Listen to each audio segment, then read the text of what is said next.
nul n'est censé ignorer la loi. C'est des termes que l'on emploie comme ça, mais si l'employabilité externellement, ça pose beaucoup de li nga xam ne moo di problème.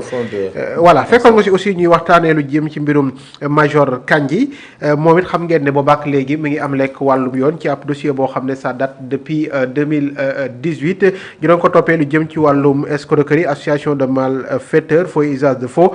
Kandji fait désormais face à de nouvelles charges d'outrage à magistrat, outrage à un commandant de force publique dans l'exercice de ses fonctions et division de fausses nouvelles. Il faudra rappeler que moom Mansour Sy moo ko daal di porté woon plainte ci ab terrain boo xam ne jaayoon na ko mu toll ci 28 millions de francs CFA ginnaaw gi rek am na lu ñu dugaloon ci koppar moom moomee nag li loo xam ne Libération sax jot nañu ko baaxee tey honorable bokk na ci moom mi nga xam ne moo di Major Kandji nee na da doon liggéey ci turu état bi ñu ko laajee nag ne lan mooy firnde yi daal il avait justement ay jafe-jafe pour mën a indi li nga xam ne moo di ay firnde beneen bi ci xibaar mooy zone boobee wala fi nga xam ne mooy site bi mu jaayoon moom Mamour Sy site la boo xam ne dañ ko li nga xam ne rek moo di déclassé mu doon loo xam ne aussi méngoowul ak suñu ay charte d'abord sa jàngat ci Major Kandji c'est quelqu'un boo xam ne on le voit parler à chaque fois te ñu koy dégg ci mbir mi ni mel aussi way Major Kandji li ma jàng ci moom rek mooy c'est un procédurier ku maîtriser texte yi la qui donne souvent au-delà des leçons de droit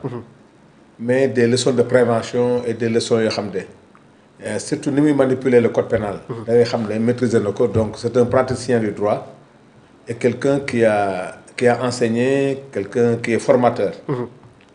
Bon, j'étais très surpris oui bi ma ko déggee parce que xam nga ñun on est trop concentré sur le dialogue. oui mais dégg nañ ko nii mais li nga ciy wax nii sax moo gën a tax ma nga am ci information. mais je suis très surpris que moom lu mel ni dal ko. parce que je sais que il est procédurier. Au-delà même d'être un homme de droit, un ancien officier enquêteur.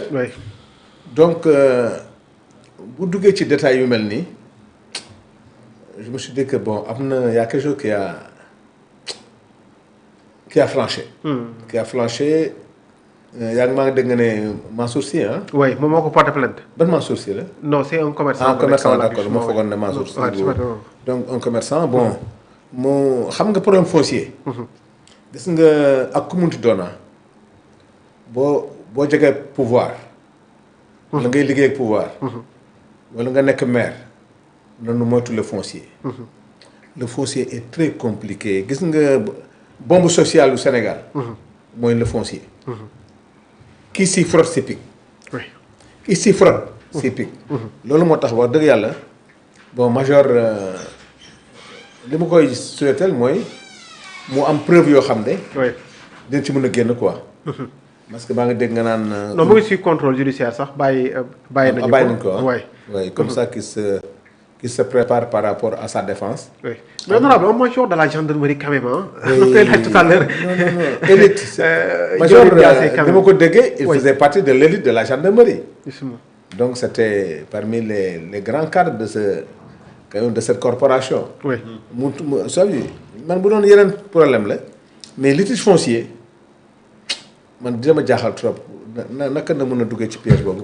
mais leneen li nga xam ne aussi Libération wax na ko mooy moom nee na da doon intervenir ci turu état te bi ñu ko laajee ana firnde yi il avait justement des difficultés pour indi ay firnde mais là aussi c'est extrêmement grave. oui c'est ça quand même parce que état tu n'es pas agent judiciaire de l'état. tu n'es pas maire. tu n'es pas du ministère de l'urbanisme ou de l'habitat bon dama xamul état. c'est que nag à un moment donné aussi. l'état de Macky Sall. bon l'état est à terre peut-être comme on peut dire. oui mais état bon il faut qu'il nous explique. il a travaillé pour l'état à quel titre. ak ban je comprends pas xëy na. dans la structuration de l'état Macky Sall xam na am na poste boo xam ne ñun xamuñu ko. donc bu ñu expliquer ban responsabilité na ko président joxoon. wala le premier ministre wala un ministère te nga mën a xam. parce que état dafa large. gouvernement bu nekk ak sa structuration. dans la structuration de la gestion de Macky Sall. ban fonction lañ ko joxoon que pour mën a liggéeyal état en matière de foncier. ok mais est-ce que lii dafay expliquer ces sorties virulentes jëmale ci le parti Pastef surtout Ousmane Sonko. on le voyait toujours tirer sur Sonko. c'est ça aussi man gëm naa rek leen que loo xam ne dañ ma ko waxoon man ma gëm ko. gis nga Ousmane Sonko Bamba jusqu'à preuve du contraire. dinañ ko songu sànku de. ah te nag xam nga preuve xam nga man. xale yaa koy wax de. waaw xale yi te xam nga nag. boo xoolee li di xew yëpp. benn waaye léegi si dialogue bi ñuy wax affaire kii bi dafa ne daal mbiru yàlla la. li ñuy wax problème Adama Fall parce que finalement doo comprendre. doo comprendre am na ku fi amoon boo xam ne un garçon là bi amoon problème mu permis bi. oui. xool ma yooyu rek yow da ngay attaqué fii te pourtant li lay booleeg justice sax du nekk problème mu politique. donc ci affaire Ousmane Sonko nañ ci moytu bu baax. moo tax quand j'entends les Babacar Gaye les nu mu tudd suma waa ji ki nekkoon ancien président groupe parlementaire Moustapha Diakhaté. léegi-léegi bi may déglu may ñëw léegi-léegi maa ngi dégg waa kër gu màggale comme bëgguñu ko leen wax tur boobu. ñu débat ci loo xam ne sax da nga naan ndax. jar na ko wala non est-ce que dans un pays sérieux nit ki war na toog ci plateau di wax loo xam ne musiba la. parce que quand j'entends Abou Diallo mu ne directeur du CDC dafa tëj bureau dem di jaay xar. dafa bàyyi bureau dem di jaay xar. waaw dafa tëj bureau dem di jaay xar kooku tey bu ko porté plainte mu indiwaat coow encore un dimanche un week-end mais le ministre ne travaille pas. mun na am ay dara am heureusement que waa ji bi muy am affaire boobu ça fait des années mu koy def. liggéeyul am na ñu ma ko dénk bu week-end la mu dem toog fa la ma ko tere et pourtant Sénégal loolu ñu bëgg gars yi dimanche day dem seen tool yi. oui. donc ça c'est pas un débat comme dégg Babacar Gaye il fait une émission di wax yëre Ousmane Sonko. oui. ñaari pièces. oui. ay 250 000 beneen bi 300 000 yëre bi Ousmane mais. ay 400 000 la wax ay 400 000 francs jëndee def na yëre bi et puis nee na waruñu santé Ousmane Sonko ak Diomaye waruñu santé.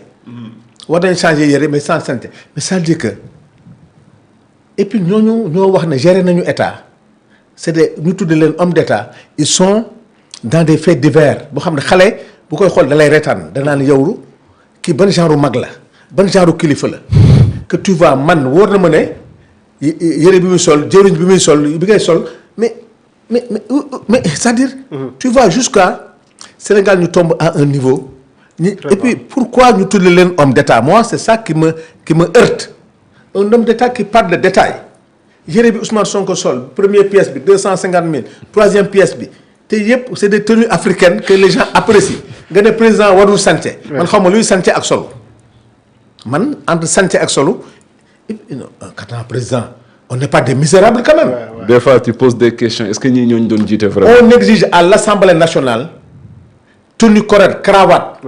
am na non am na yoo xam ne quand waaye parlementaire nañuy exiger yenn gàddu robe yi. un président de la République. nga ne warul solu ba mu rafet. on s'en rappelle avec Ablaye Wade bu gars yi Ablaye Wade c'est ça Ablaye Wade c'était la rigueur pour ça. da ngay non am na yoo xam boo ko solee sax ñu dàq la. am na yoo xam ne mais c'est-à-dire nit doo gàdd nga wala kaana. débat bee xaw a suufe daal. non c'est tellement désolant. non c'est heurtant quand même. voilà doy na waa trop. jaww ji ñu ñëwaat toujours ci mbirum major.